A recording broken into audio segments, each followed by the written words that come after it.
Welcome to part 20. I try to turn this absolute fucking monstrosity of a garden into ChatGPT's version with absolutely no fucking clue what I'm doing. So I took some measurements and I figured out that the grass section needs to be about 5 meters from the top of the border. So I measured that out, marked it with a pen, and then just put a screw into the wood and ran a string line over at the other side. Nice and easy. Did I mention we hit 250,000 followers? What the fuck has happened there? I once again have to say a massive thank you to each and every single one of you fucking legends out there. I hopped over the other side and I just measured out the same 5 meters, marked that with a pencil, and then put a screw in. I then released the tape measure like a fucking pro. Boom. You absolute fucking loser. And I can't lie, I'm quite enjoying this stage that I'm at because all that hard labour, I'm finally getting a little break from it just doing some technical shit. And then I just made absolutely sure that I pulled the string line nice and tight. I wrapped that around the screw a couple of times, and of course you must always give it the boing test.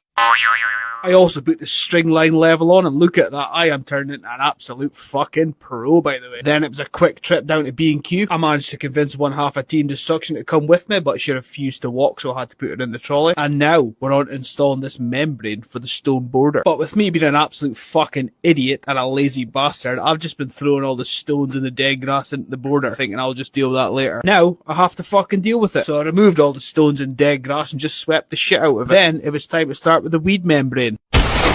I seriously need to grow the fuck up. So I got it unpacked, and then I decided to use my 6-foot lawn leveling loot as a paperweight to hold it in place. Technologica! I then just rolled it all the way down the border to measure it out, and the wind was blowing it about like a fucking crisp packet. So while holding on for dear fucking life, I dragged it all the way to the bottom of the garden and just grabbed anything I could fucking find, laid it on top just to hold it down. I then had to measure out the size I was going to cut, so I grabbed a tape measure and a pair of scissors. And then I just cut it. I decided to cut out a small section first just to see how easy this was going to be to work with. I then picked it up and just fucking slam dunked it in the trench. Nice and easy. And here's how it looks before I pegged it down. I picked up a couple of packs of these pegs from B&Q, and then I just fucking pegged it down. It's like setting up a fucking tent. Piece of piss, man. However, you only get 20 of these pegs in a pack for a $5, which I think is quite expensive. And I watched a YouTube video of someone using nails, cutting up the membrane into little squares for washers and just nailing it down. So I thought, I'm going to save some money here and just fucking do that. And guess what? It works just as fucking well. And I'm just remembering now that I bought a big fuck off bottle of weed killer and I completely forgot to spray it down the trench, you absolute spongo. But yeah, this shit was proper easy to install. Anyone could do this shit. It's literally just cutting things to size, hammering nails into the ground. Piece of fucking piss, mate. After successfully installing my test piece, I decided I was just going to cut the whole thing to size. I grabbed one end, I got the site manager to grab the other end, and we just dropped it in. Quality. I got it all nailed in and we finished up for the day. Now, if you want to see part 21, make sure you drop my follow. And if you've got any gardening tips, leave them in the comments.